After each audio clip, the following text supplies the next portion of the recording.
এআইন লাইভৰ উদ্যোগত সাংবাদিক সন্মিলন নৱ প্ৰতিষ্ঠিত এআইন লাইভৰ চিপাজাৰ ঘোঁৰাবান্ধাস্থিত কাৰ্যালয়ত আজি অনুষ্ঠিত হয় এখনি সাংবাদিক সন্মিলন।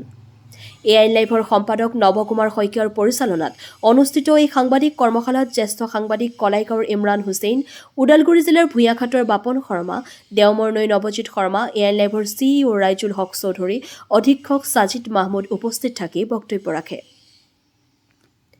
এই সাংবাদিক কৰ্মশালাতে এআইন লাইভত সেৱা আগবঢ়োৱা গুৱাহাটী মহানগৰৰ প্ৰতিনিধি বিশ্বজিৎ সাহা, খৈৰাবাৰীৰ প্ৰতিনিধি ধীৰেন মহলীয়া, কলাইগাঁৱৰ প্ৰতিনিধি ভুৱন বনিয়া, দলগাঁৱৰ প্ৰতিনিধি আনোৱাৰ হুছেইন আৰু ডিপিলাৰ প্ৰতিনিধি সুনীল চহৰীয়াক এআইন লাইভৰ লগো আৰু পৰিচয় পত্ৰ প্ৰদান কৰা হয়। লগো আৰু পৰিচয় পত্ৰ প্ৰদান কৰে যুৱ সমাজকৰ্মী ৰেজাউল হক আৰু সাংবাদিক ইমৰান হুছেইনে। সন্মিলনত এআইন লাইভৰ এডিটৰ নৱ কুমাৰ শইকীয়াই সাংবাদিকসকলক উদ্দেশ্যি দিয়া ভাষণত আগন্তুক প্ৰতিষ্ঠা দিৱসত এআইন লাইভৰ জাৰ্নেলিষ্ট এৱাৰ্ড আগবঢ়োৱাৰ কথা ঘোষণা কৰি সাংবাদিকসকলক সত্য, শুদ্ধ আৰু ইনভেষ্টিগেশ্যনমূলক বাতৰি পৰিৱেশন কৰিবলৈ আহ্বান জনায়। নিউজ ডেস্ক, এআইন লাইভ।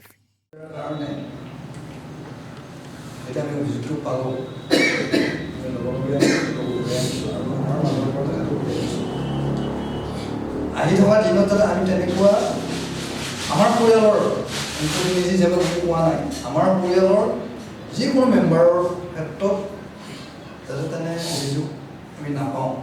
কাৰণ আমি প্ৰতিগৰাকী সচেতন হৈ সংবাদ সেৱাৰ ক্ষেত্ৰত খোজ দিয়াটো প্ৰয়োজন বুলি মই অনুভৱ কৰিছোঁ। আৰু সংবাদ সেৱাৰ ক্ষেত্ৰত মই আকৌ কৈছোঁ যে মোৰ যিহেতু 29 বছৰ ৰানিং, এই 29 বছৰীয়া অভিজ্ঞতাত আমি তিতাও পাইছোঁ, কেহাও পাইছোঁ, এতিয়াও মোৰ কেছ চলি আছে। মই DCৰ বিৰুদ্ধে মই যুদ্ধ কৰা মানুহ, এইটো সকলোৱে জানে। আৰু মই দুৰ্নীতিৰ বিৰুদ্ধে নিউজ বেছি কৰি খুব ভাল পাওঁ। আৰু সেইকাৰণে ৰাষ্ট্ৰীয় পৰ্যায়তো স্বীকৃতি পাবৰ কাৰণে সক্ষম হৈছোঁ।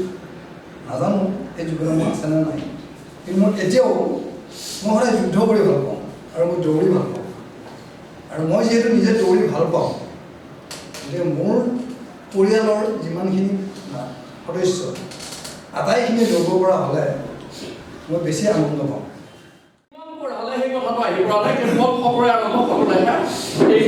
এতিয়া কথা হ'ল কি, আগৰ যিবিলাক আমাৰ শিক্ষা ব্যৱস্থা আছিল, সপ্তম শ্ৰেণীত MB পাছ কৰাজনক পণ্ডিত উপাধি পাইছিলে।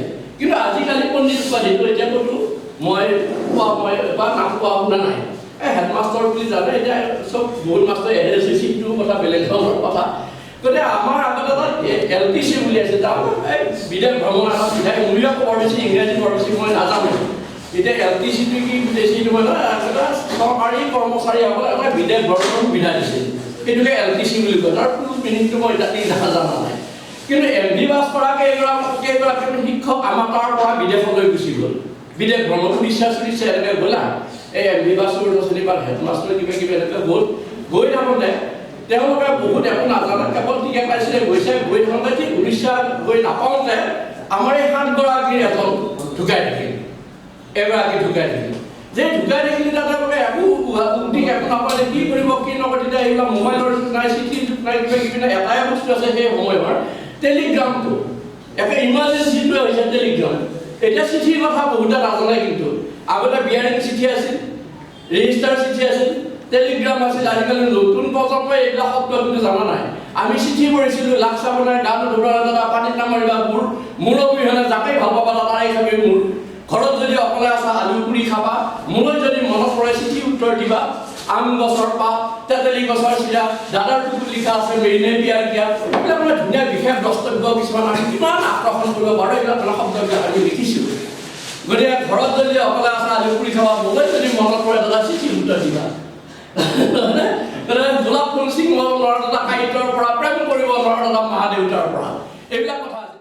যিকোনো খবৰ আৰু বিজ্ঞাপনৰ বাবে যোগাযোগ কৰক 7896121996, লগতে 7002537271 আৰু 9854011916।